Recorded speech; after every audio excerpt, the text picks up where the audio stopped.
welcome back to a new episode of Brewtifully Made. I am still here in my studio recording, so just thought I would show a new perspective of this beautiful celebration room that everyone gets to consider when they want to have a birthday party, a private party, a meeting, a shower, anything that they want up to 20 people to come in this cute little room and celebrate. So I'm really excited to be back with you this week. There's been a lot going on with people popping in, visiting for classes. In Ohio, we've had the last 2 weeks as tax-free shopping. And so that's gone on really well. Today was the last day for tax-free shopping for back to school. So I've had a really good day. Kids are getting ready to go back to school if they have not already. So that has had a lot of kiddos coming in for some last minute crafting and just saying, goodbye, or hey, I've signed up for after school activities, which I have on my website on the calendar. I'm very excited about those. There's homeschooling programs. There's also all the days off for our local schools. Whenever those are closed, I have a program here that includes lunch. So just a lot of fun things in the plaza happening and just wanting to offer up the space for the community.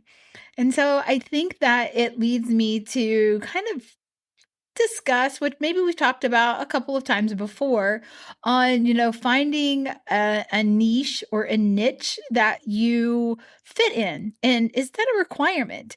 Can you explore different things that you do and diversify your opportunities for your space successfully? And I am here to say, yes, you can. You absolutely don't have to follow the normal routine or what is expected. And the word eclectic should be beside my name because it is something that I embrace fully. It's okay to want to try new things if it comes to being creative, business, interject creativity. That's the goal. That's what I'm here to promote and share and encourage is that try something that isn't expected in what you're doing to see how it comes across to the community and to your shoppers or people that, spend time in your studio. It's okay to try a new medium or offer a new class or explore new teachers.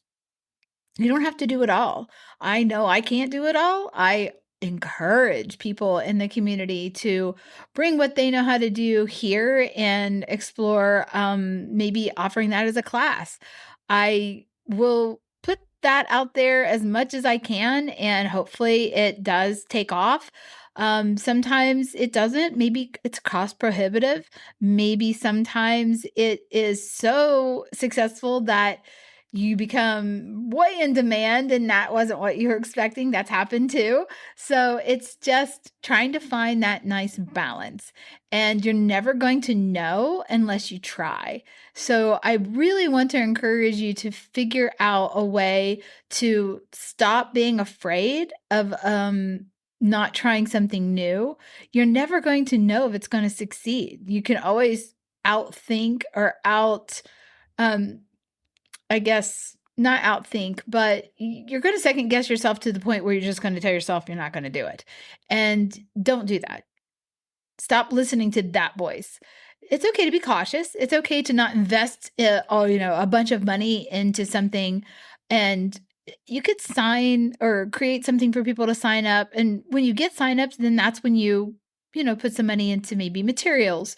You don't have to just all go in 100%. You can explore, put a poll out in the universe. What would you like to see happen at this location? What are we missing? What do you like to do with your family and friends when you're out and about?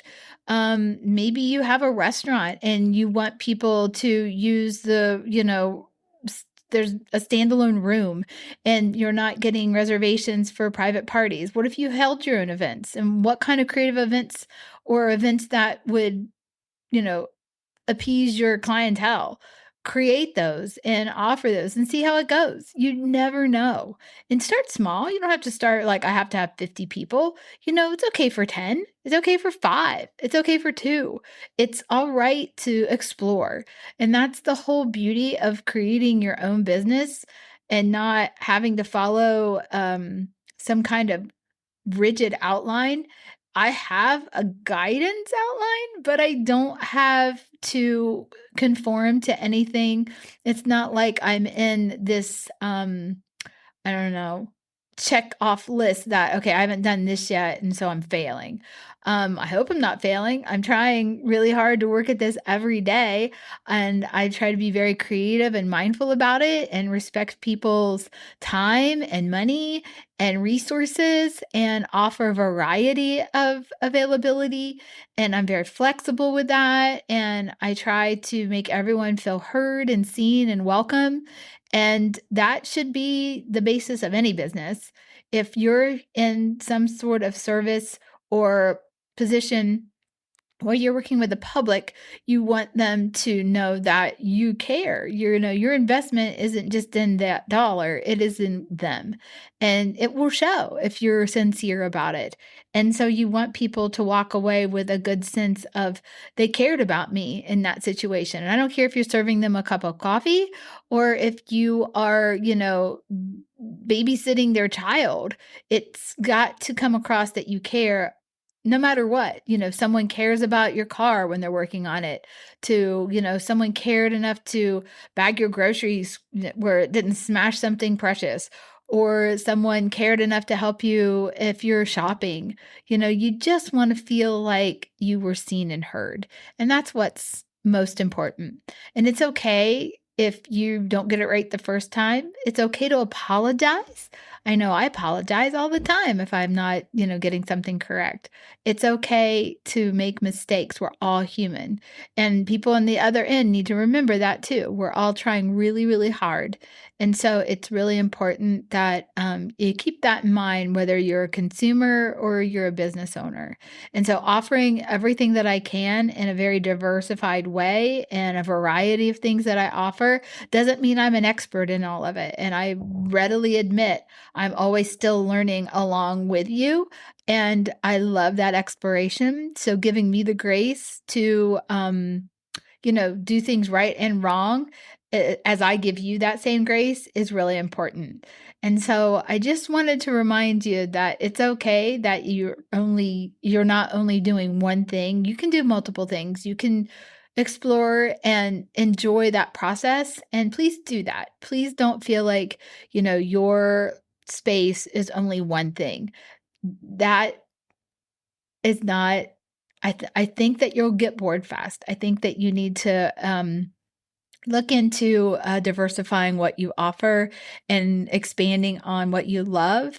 And then if you've hit that plateau, then start exploring something new and learn something new.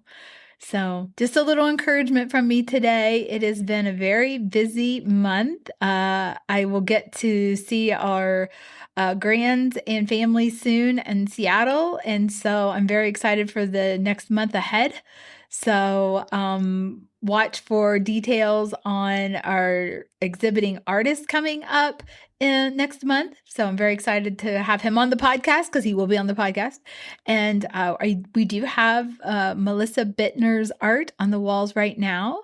Her granddaughter inherited all that art and is having a show. And her open house is next Friday. So a week from today, from 5 to 7 in the evening, a Friday night. So I'm really excited about sharing that information, that process that she learned from her grandma, and appreciate that she has the artwork on the wall. So hopefully you've seen that on my social media, all of the beautiful paper mache masks. So have a wonderful weekend. Thanks for tuning in and listening and supporting me. And to Jane Bell Lassiter for visiting me this week. It was wonderful to see her, and from Washington, D.C. area. And her beautiful abstract art is always on my heart. She does a beautiful job and sent me a beautiful care package not too long ago. It's so sweet. and just love when artists visit, and she will be on the podcast soon. So you'll get to hear her about her process and what drives her art. And I have other artists that are going to be guests, just working out schedules. Everyone is busy. So take care, have a wonderful weekend, and I will talk to you soon. Stay brutally made. Bye.